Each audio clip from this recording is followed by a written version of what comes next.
Você ficou surpreso com o recuo dele, com esses quase 700 produtos que acabaram fora dessa alíquota de 50%? E, e será uma surpresa se ele recuar de novo ou você acha que pode acontecer?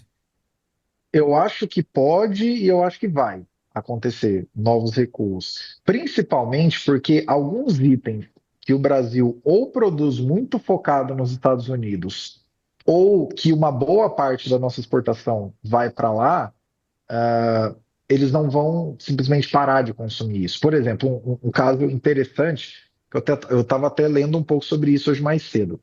Dois itens que não foram, quer dizer, que foram sancionados, né, que continuaram aí com essa taxa de 50%, são o café e a carne. O café, beleza, commodity normal, todo mundo sabe. Só que a carne, e sobre o café, 30% do café que o americano toma, ele importa daqui.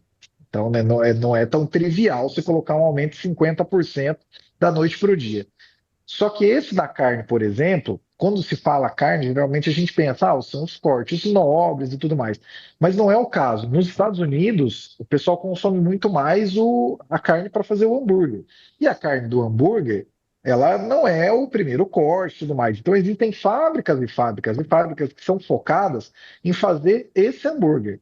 O que eu estou querendo dizer com isso? O americano não vai deixar de consumir esse hambúrguer e não vai deixar de consumir café. E os outros itens que ficar claro nesses próximos dias, seja pela diplomacia brasileira ou também pelos representantes comerciais, tanto faz. Se ficar claro para eles que esses itens que estão ali na mesa do americano todo dia, todo final de semana, vão encarecer muito, isso vai voltar atrás. E é por isso que eu realmente não me surpreendi com esse recuo. Foi, sei lá, o milésimo recuo de janeiro para cá. E eu não vou me surpreender se isso acontecer de novo. Eu acho que vai acontecer de novo. Inclusive, um adendo: no dia da posse, eu lembro que eu estava acompanhando. ah, Porque era feriado aqui na cidade onde eu trabalho, então eu fiquei o dia todo acompanhando todos os discursos. E, por exemplo, só da posse para cá, ele já falou assim: não, vamos tributar os países do BRICS em 100%. E depois falaram, então, mas a China, né, é um dos países do BRICS. A Rússia, do seu amigo Putin, também é do BRICS. E a Índia, que a Apple fecha muitos negócios e traz bastante iPhone para os Estados Unidos, também é do BRICS. Você tem certeza que você vai fazer isso?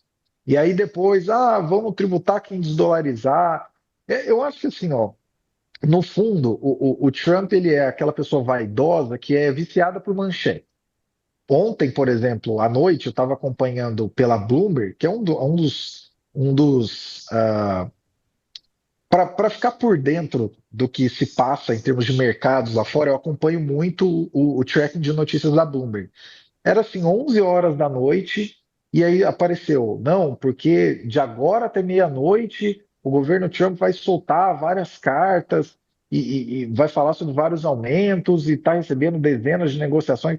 Então, o lance dele é estar presente nas manchetes, sabe? E uma coisa que eu achei muito, muito, muito legal da parte do Lula, inclusive como brasileiro, isso me deixou muito satisfeito, foi não ter entrado no jogo, vai lá, se humilha, tira uma foto onde ele parece um grande malandrão e você consegue uma taxa melhor, sabe? Isso realmente, assim, como brasileiro, me deixou muito feliz, porque realmente, subserviência não é a mesma coisa que respeito. São duas coisas completamente diferentes, sabe?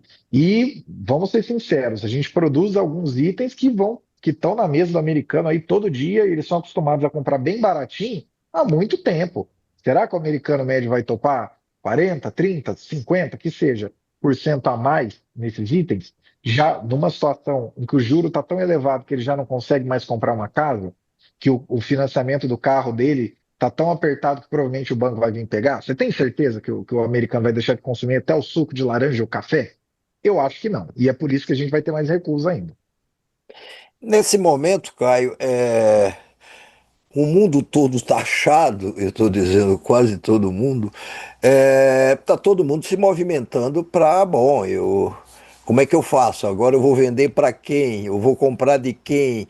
Como é que eu negocio em melhor situação? Estou vendo aí que enquanto os Estados Unidos estiverem sob o controle do Trump, as regras não são respeitadas, a gente é surpreendido todo dia com uma medida draconiana ou não. Esse momento está todo mundo procurando ver como é que a gente vai fazer. Vou vender para quem agora? O Canadá, coitado, que está ali próximo dos Estados Unidos, vizinho dos Estados Unidos, taxado em 35%, salvo engano. Mas isso também não complica, justamente porque está todo mundo procurando novos mercados para fugir dessa taxação do Trump. Isso não complica a vida desses países todos de justamente se reposicionarem no comércio internacional? Com certeza, no curto prazo isso daí é caótico. Se a gente for parar para pensar, a semana de pessoas que trabalham em empresas que até quarta-feira estavam para ser sancionadas e hoje, né, ou a partir de quarta que vem, serão sancionadas, a vida dessas pessoas deve estar um inferno, sinceramente. Eu não gostaria de estar na pele disso. Porque no curto prazo, isso é uma coisa que é muito importante de ser lembrada. Toda vez que alguém fala, tem que ter alguma mudança produtiva para readequar de acordo com alguma demanda, com algum grande pedido, todo mundo pensa só na situação em que você tem que aumentar a produção, né? Você está acostumado a entregar 100 dos produtos que você vende por mês e de repente chegou um pedido de 1.000. Então você vai ter que ampliar, você vai ter que contratar mais gente, você vai ter que comprar mais máquinas, né? Colocar um barracão novo para funcionar.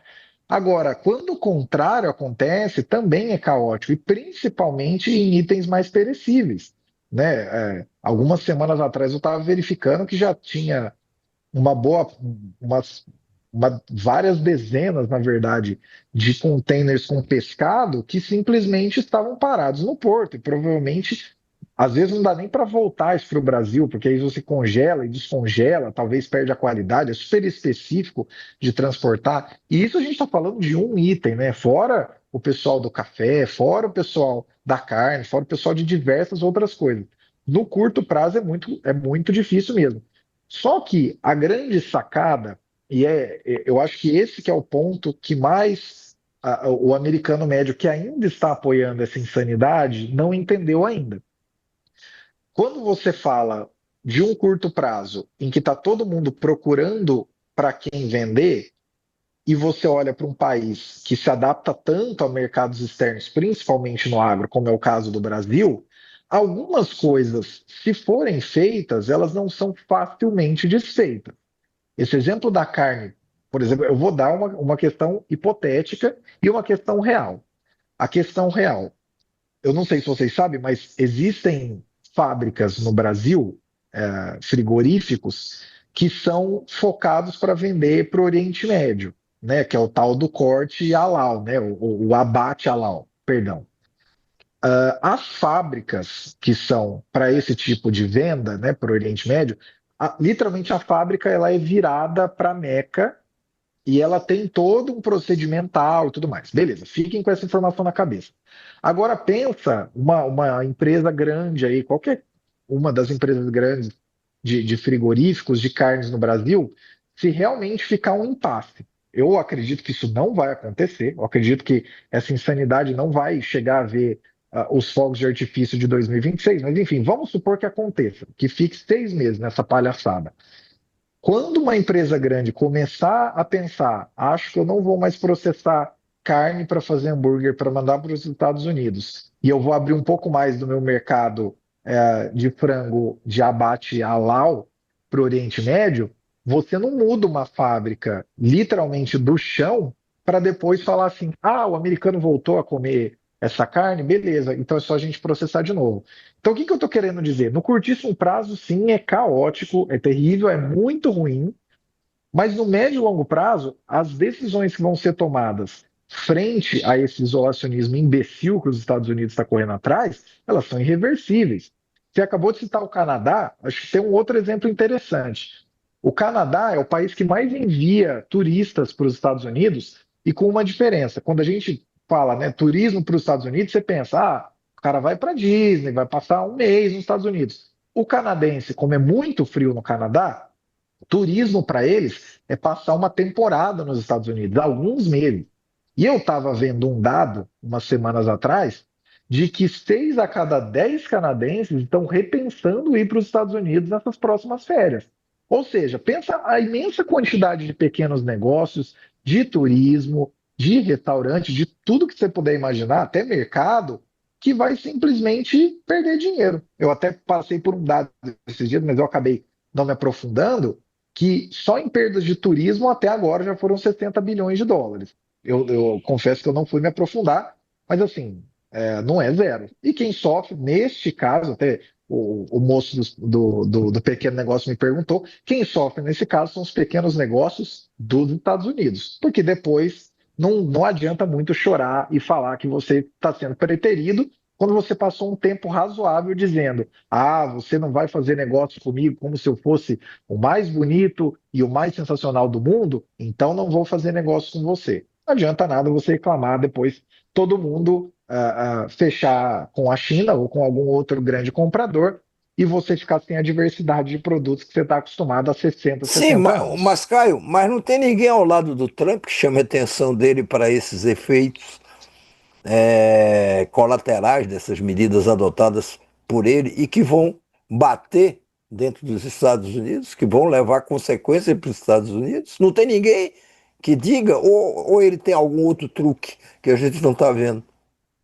Olha, até o presente momento não tem ninguém. A grande expectativa, inclusive quando teve a confirmação da eleição, depois da confirmação de algumas pessoas, né, de alguns quadros ali que iriam figurar no primeiro escalão desse segundo mandato, muita gente se tranquilizou, e eu achei isso uma besteira, mas eu já vou explicar o porquê. Muita gente se tranquilizou quando surgiu o nome do Bessent, que é um grande bilionário do mercado financeiro, e todo mundo falou: ah, legal, já que esse cara estará muito próximo em termos de tesouro, em termos econômicos do Trump, então ele vai iluminar a cabeça do Trump que essa política tarifária é uma grande imbecilidade.